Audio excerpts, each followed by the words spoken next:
Agents Podcast. As a real estate agent, you are pretty much the foundational cornerstone or keystone of every transaction. In other words, if a client has a question about something that involves the inspection, the foundation, or maybe something with the roof, are you going to advise on that, or are you going to turn them over to a specialist, an expert? If somebody has questions that might be pertaining to legal issues, are you going to refer them to an attorney, or are you going to try to handle them yourselves? That is exactly the point of today's conversation, which is specifically going to be about 1031 exchanges. And one of the biggest problems or issues that we see in our industry is that too many consumers end up going to a 1031 exchange expert or start inquiring about a 1031 exchange after it's too late to set it up. And that's why we're bringing on our guest today, Joe Rivas with Asset Exchange Company. He is the business development manager in the state of Arizona. Several other states can work with you all over the country, and he is going to help you understand how you should be better advising your client so you don't have this happen to you. Joe, welcome to the show, my friend. I'm happy to be here. So let me just digress for a minute. And I think there's two things I want you to do before we get deep into the 1031 conversation. Number one, tell us a little bit about yourself. What is your background? How'd you end up in this business? And then after we do that, I want you to just kind of give us, the agent that may not know, a basic description or understanding of what a 1031 exchange is. I hope everybody knows, but I don't want to take it for granted. Absolutely, absolutely. So my background in real estate, there's a few years of lending, about 5 years of lending there, and and after lending, I started with a home warranty company, a bigger national home warranty company, Old Republic, and I spent 5 years there. And at that time there, I met someone in the 1031 exchange industry. They were talking to me, recruited me, and I moved on to that side of the business. So with 1031 exchange, I've been around for about 5.5 years total. Before then, I spent about 8 years with lending and the home warranty side of the industry. So I'm with Asset Exchange here for the last year or so, and it's to me, it's such a unique product, and so many people don't know about it. So getting the word out, how I can not only save them money, but also help that real estate agent grow their business is something that I enjoy doing. So It's music to a real estate agent's ears, my friend. absolutely, And absolutely. and I think I probably qualify as an average knowledge of 1031 exchange. And let me just give you my primitive description of a 1031 exchange. This is what I think it is, which is, I have a property, whether it's personal or an investment property, and I know that I'm going to be selling the property. I'm going to come into a lump of cash, right? That I'm going to earn some money on it, and I can take that money that I earn, and I can set it aside to be used for another investment. And now that way, I do not have to pay taxes on those earnings, on that revenue. And I have a limited amount of time in order to do so. How did I do? That's pretty good. I Okay. mean, that's a lot more than some people know. Because here's a kind of the where I may correct you a little bit.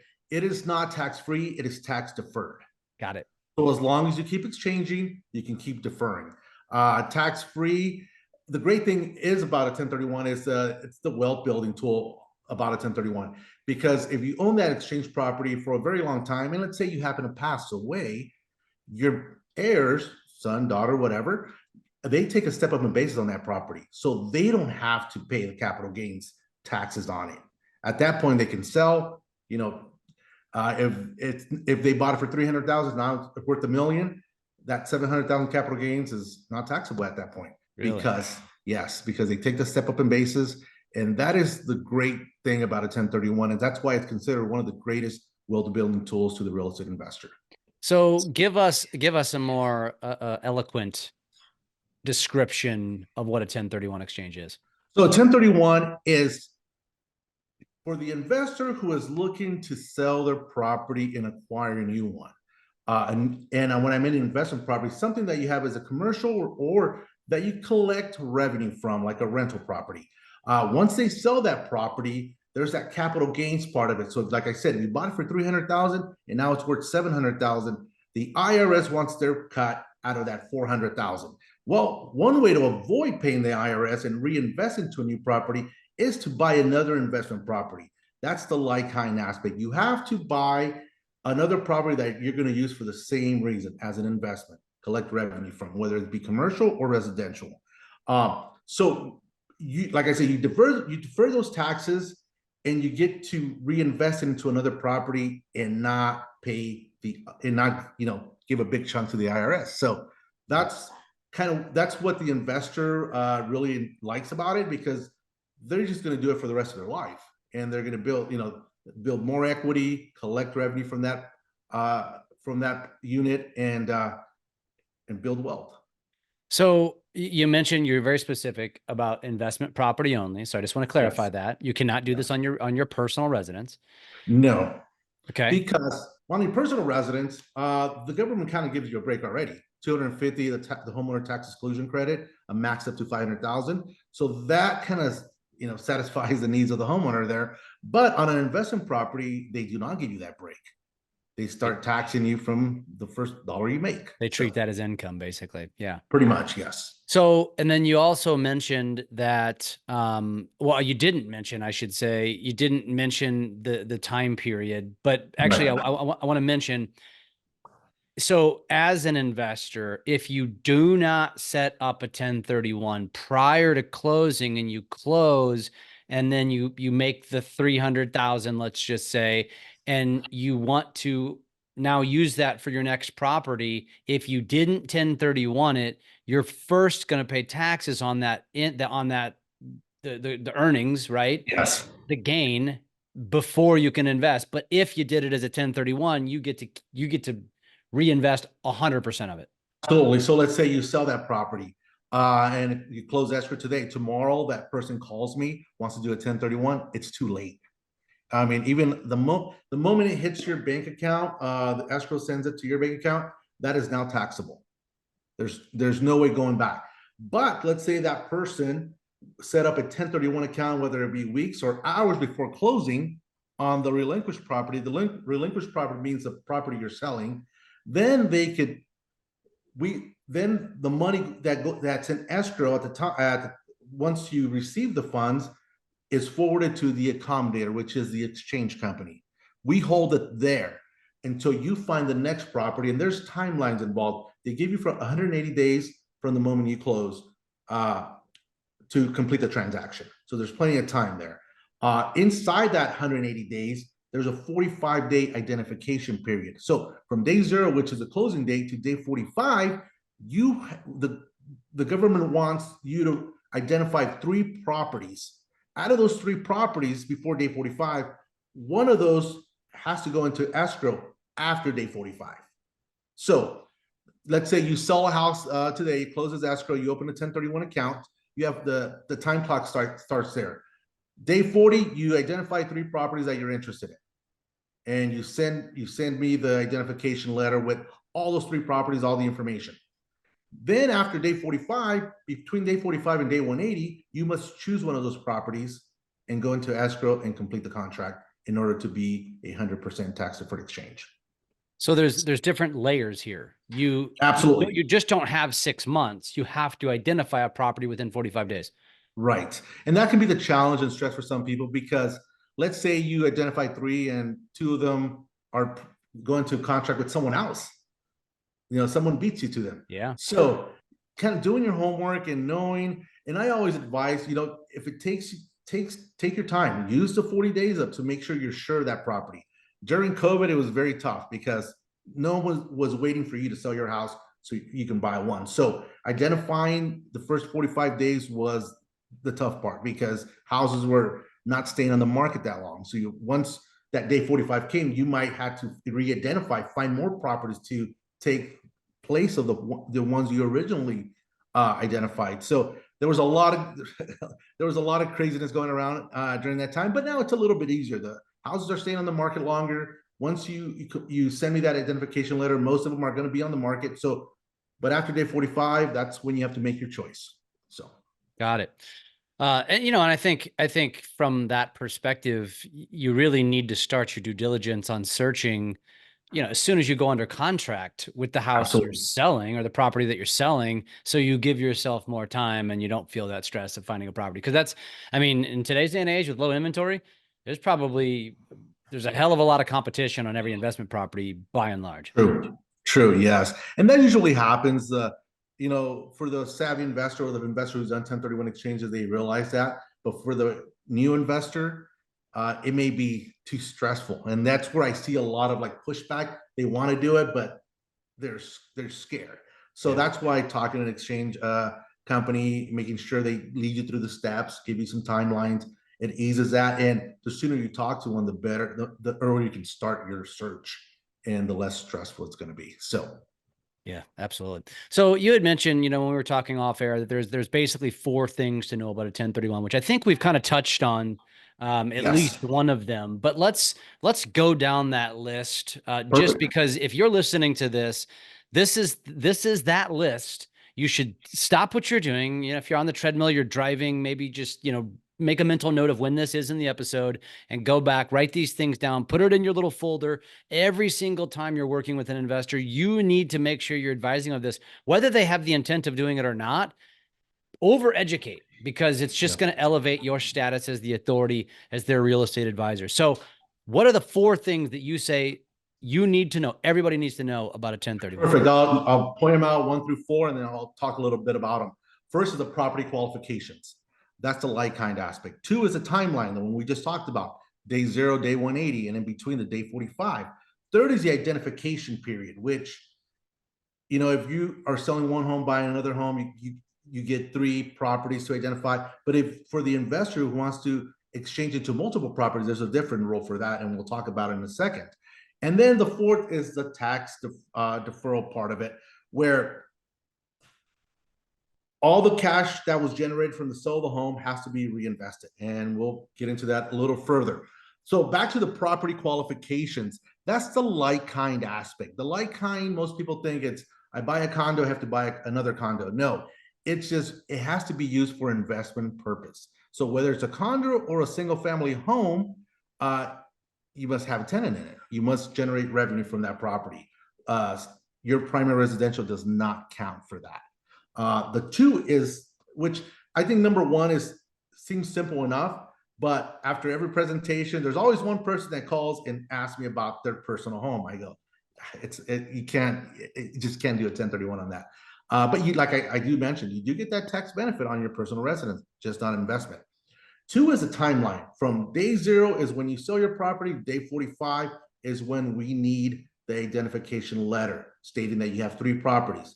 After day 45 to day 180, you must go into contract and complete the sale.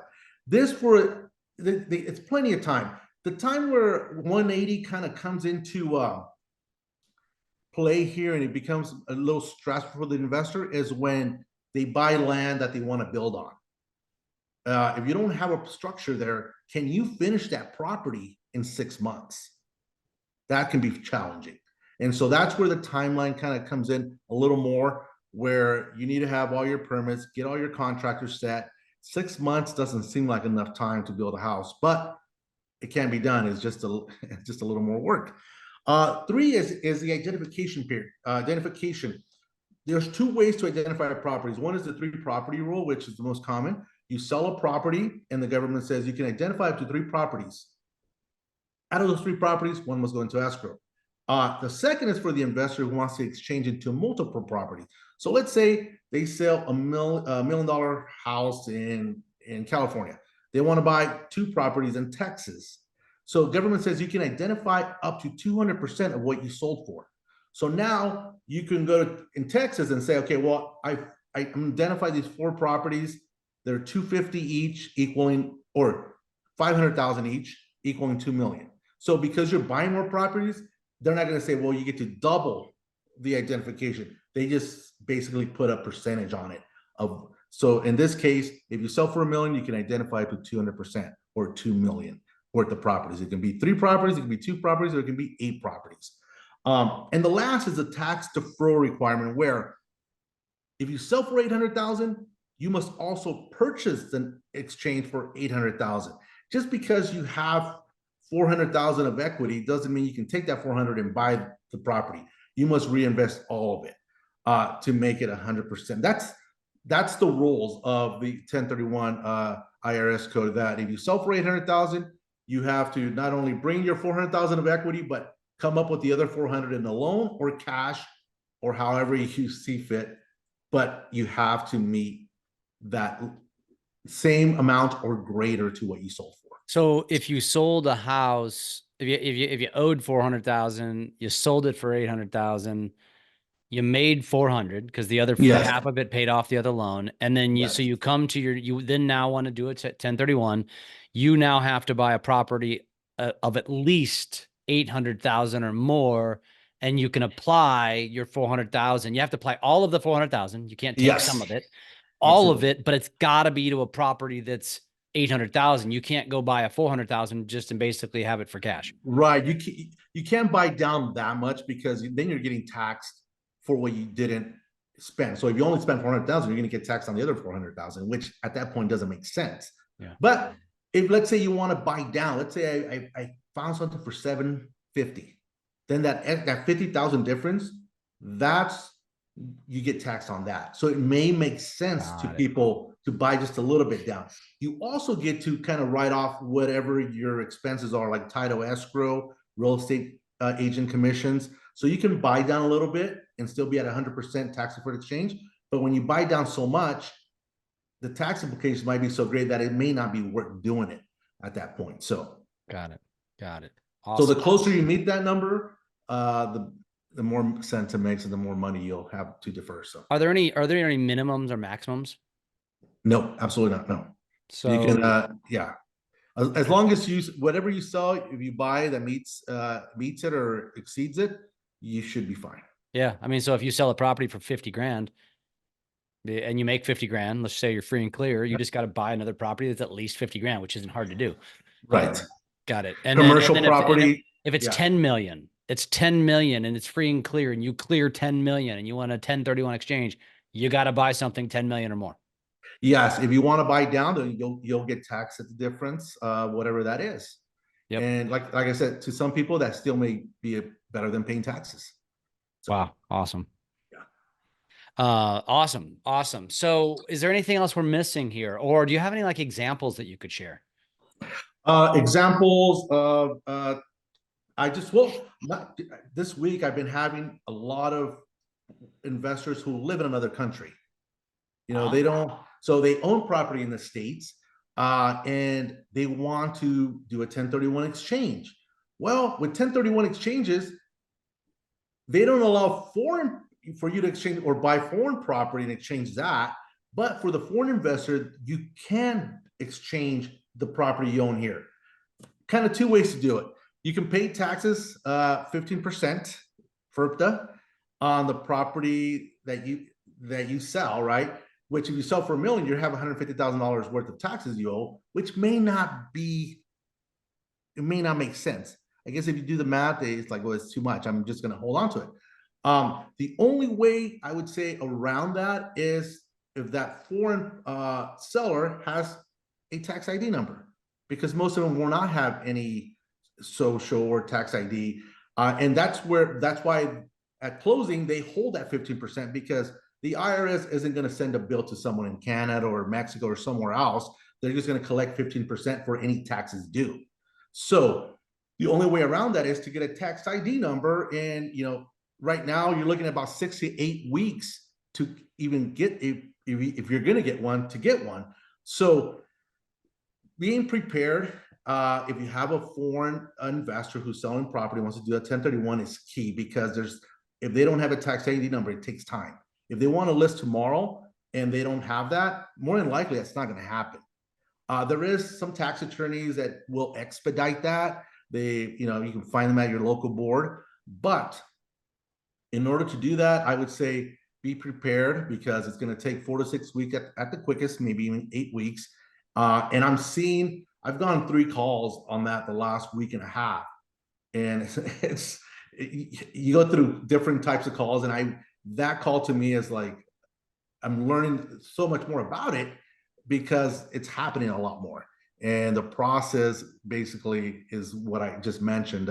Just takes a lot of homework and preparation before that happens, because if you're trying to do a 1031 and you don't have all your ducks in a row, it's probably not going to happen unless that they're willing to wait to close the sale that home in another month, which is a tough thing to do. So Yeah.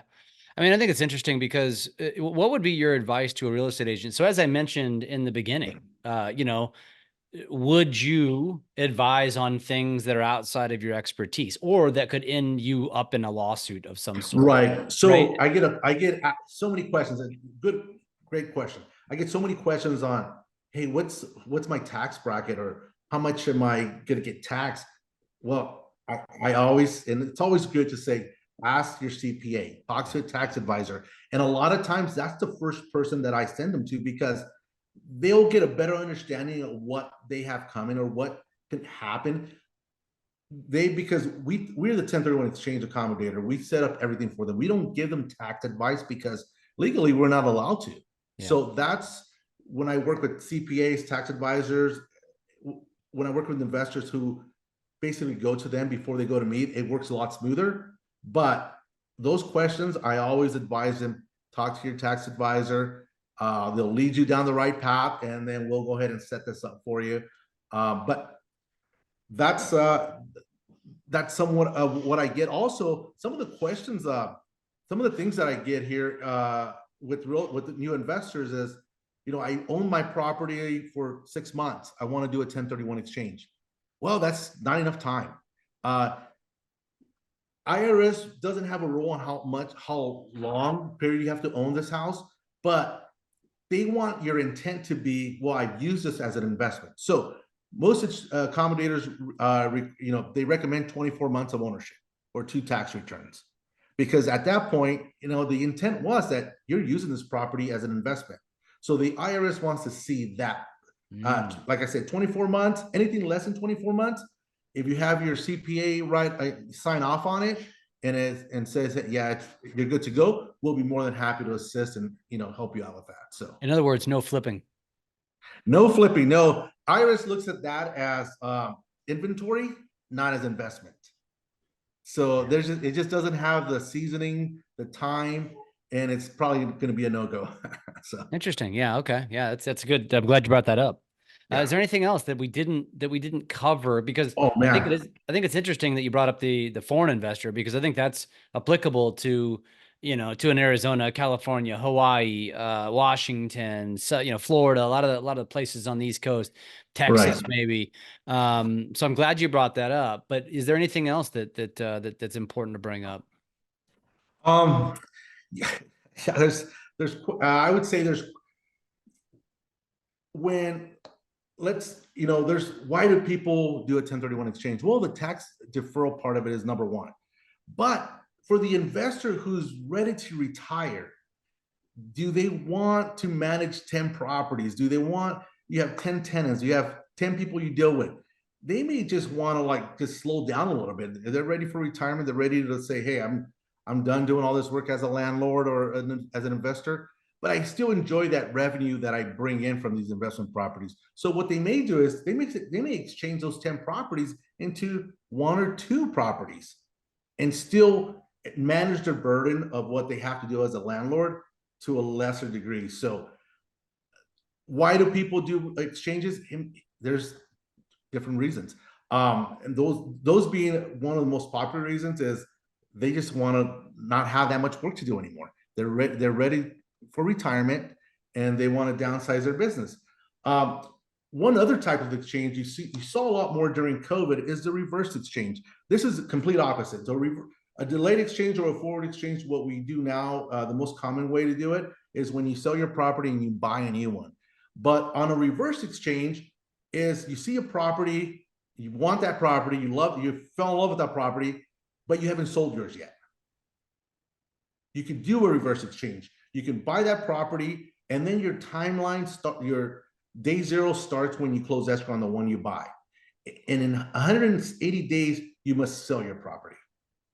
So this can be a little more pricier Because what happens in a reverse exchange is once you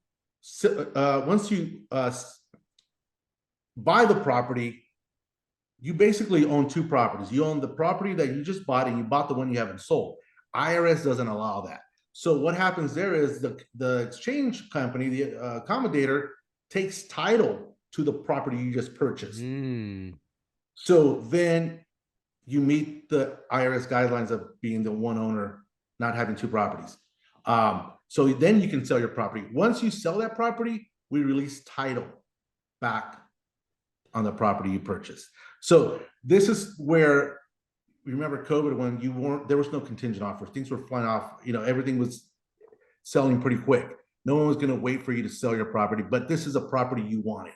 That's where reverse exchanges happen a lot more often. They are more expensive just because of all the work you have to do. But it may make sense to the investor who really wants a certain property. So, got it. And there's also a construction or improvement exchange as well, correct? Absolutely, yeah. So you sell your property, you want to buy land to develop on, you can definitely do that. How that works is basically we've also take title, exchange exchange accommodator title holder. We become that. So we take title of that property, and you manage all the construction. Once you get invoices from your contractors on what the work they're doing, you basically send that to the accommodator, because we open up an account that's going to hold the money in there. We pay your contractors to that account. And inside that 180 days, once it's built and all contractors are paid, we release title back to you on that property. Let's say you're coming to day 178 and you say, hey, we still need quite a bit to do. Can we do it after day 180? You can't. It has to be completed 100% before day 180. So that's where I mentioned the challenge of building inside 180 days. It could still happen, but it's challenging. Yeah, especially nowadays. Exactly. Awesome. Is there anything that would be important to point out in terms of just the execution of a 1031? So, I mean, I think first and foremost, what's most important is just having these conversations well in advance and understanding what you have to do well in advance of actually needing to do it, because that's where the mistake ultimately ends up happening. But is there anything else that someone just needs to be kind of privy to as to something that they would have to do as a part of this process? For us, when I have a new exchanger, communication is key. We have I collect their phone number, email, any other spouse's email, because I need to send them out timelines, because they're so important. If they don't have the identification letter before day 45, the deal's done. I mean, they pay taxes. A lot of new investors don't see how important that is. So I stress how important those timelines are, especially for someone new. And I think that's where I set the expectation. You're going to be receiving different things from as soon as your property closes, because those timelines are important. And it's mostly on us to let them know that expect this is coming, and set the expectation that these dates are very important in order for you to do the exchange. And that's how I kind of that to me is like, for a new investor, and a lot of people are like, the majority of people I'm working with it's their first time. So the hand holding process is there, but that's kind of where you earn your value as a facilitator. So awesome. Last question, only because I was, I've been perusing your site as we've been talking, and you do have there's two. I would say, outside of the United States, like reference points. And one is Espanol, which is obvious, right? Just for Spanish speaking. But the other one is, it says Chinese. And then there's a video there. Why do you specify that versus any other country? Is it because of just that many investors? There's more Chinese investors in the States than any other country? Well, there's a huge part of that. And also being we're based in California, you see a lot more influence on Asian investors, and that's a market that's been investing quite a bit and new to the 1031 world. And it's big enough where we need that information for that. Same thing with Spanish. It's also part of the country we're located in. It's more influence on that. And so we have escrow exchange officers that speak those languages. I speak Spanish myself, so I'm able to help people that want to learn that information in Spanish, because the 1031 verbiage is tough enough in English to try to understand. Try and interpret that to a new language. It's I've gotten good with it, but it's a challenge, and you want to have people understand it because it can be quite complex. So Yeah, I can imagine. And I imagine you must have some Chinese speaking. We do, yes, answers and as that's well. it's a great help. It's good to have that, because then you can always refer that and make sure those people, that person understands the process completely. The last thing you want to do is a failed exchange because they didn't understand. Yeah, So. no doubt about it. So Joe, tell me, what's if an agent's listening to this and just says, you know what, I don't have a 1031 expert in my corner, I need to add you to my Rolodex. What is the best way for them to get in touch with you? So my phone number, my cell phone, it's always on. It's 206-369-6790, or my company line, 877-471-1031. Email works as well. Joe at A as an apple, X as an X-ray, 1031.com. AX as an AX. AX, Yeah. you said? Asset exchange, but AX. Yeah. Got it. Got it. And give me that cell phone number one more time. 206-369-6790.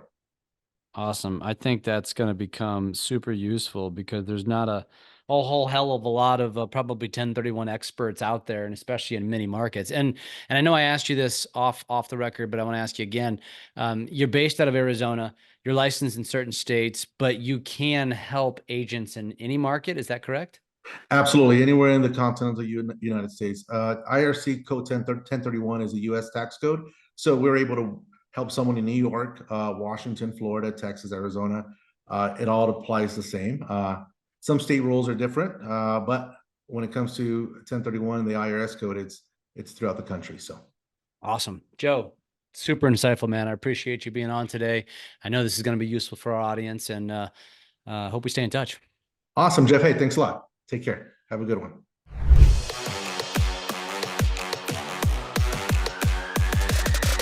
Lab Coat Agents Podcast.